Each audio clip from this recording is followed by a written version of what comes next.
So let's get back to our browser and log in into firebase.google.com and go to the console over here. Log in with your Gmail if you're using it for the very first time. So create yourself a project, right?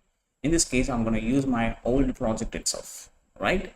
So if I go here, so what I'm going to do is, to keep it clear, I'm going to delete this complete collection, delete it. So far we don't have any messages over here, right? So once you opened your project, all you have to do, this is how you will be navigated over here, and here you should be able to see these options, right? So you need to choose what kind of web app that you are going to create, that what kind of app you are going to create. In this case, we are going to create a web app. So you need to click this web app and you need to type the exact same name as your project, right? So you will be able to create a web app. Once you're able to create a web app, then you have to come back to the build and you have to go to the Firestore database. Then you should click the get started option at the top left corner over here. Once you click get started option, it will ask you to choose the what kind of database that you need to create, production or test mode. Don't choose the test mode, it will be deactivated immediately after 30 days. Choose the production mode and click next. Then you will able to see the rules option. By default, all the permissions will be forbidden. You can't update or anything. All you have to do is to change this from false to true in your rule section. After that, then we are good to go. Okay, so now we are done over here. So next, what I need to do is, all I have to do is to get back to the project settings, and I have to copy these things from here, and let's come back to the config folder, and inside the firebase.config we have to import several things. Import from Firebase/app. So this is going to be initialize app, get apps. Then import from Firebase/Firestore. We need to get the app store information. So Firestore, get Firestore. Then paste these configurations. Then const app equals to get apps.length. If it is greater than 0, then get that app information. That means we already defined an app, or else create a new app using this Firebase configurations. Then I'm going to create the DB by using the get Firestore and supply the app.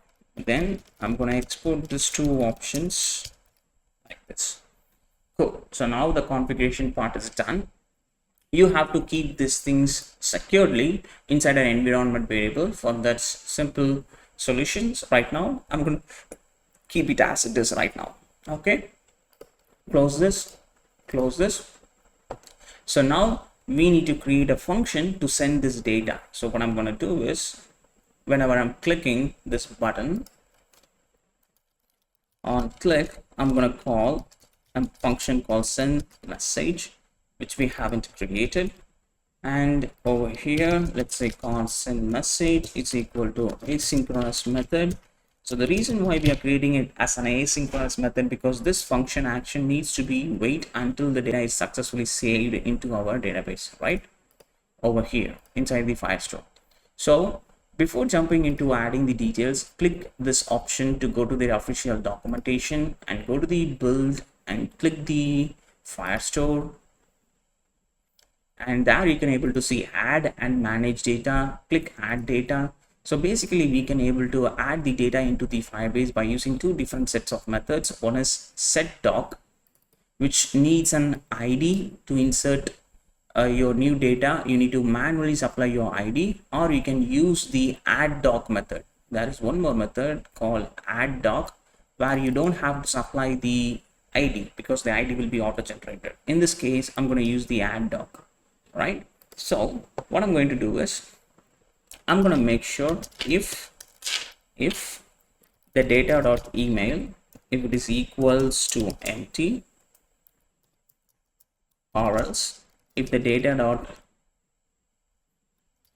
email is equals to null, then I need to throw an alert which we haven't created.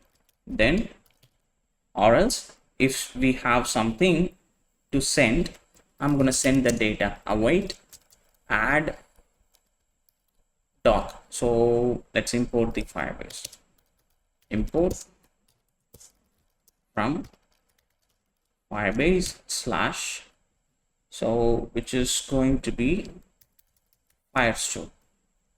Now it should show that suggestions. Yes. Okay. Add doc. Open it. We need to get the collection object. So where we are going to send, we are going to send it to the DB. So we need to import the DB object from our double dot slash config slash Firebase config. Let's import the DB object which we exported from there. Then give the collection names as messages. Okay, then you need to supply the data. So the data, which is nothing but our data object, data state. So I'm going to destructure it and I'm going to supply it to the collections over here. If everything is successfully done, so we will get the dot then object. If something wrong, we'll get the catch. So if there is any error is happening, open it. Then here we'll throw that alert message. If everything is fine, we'll get that success. We need to throw that alert message. Okay, so let's make sure there is one way to find out whether this function is working or not. So all we have to do is to hit the save option. So far there is no mistakes, and if you go to your Firebase method, refresh it, you should, if you are getting the data over here, you can see we have the messages and we can see the new object and you can see the data whatever we returned over here, which means everything is working fine. So now all we have to do is to create a new alert and throw that alert message like the data is successfully saved, something like that. So that's what we are going to do next.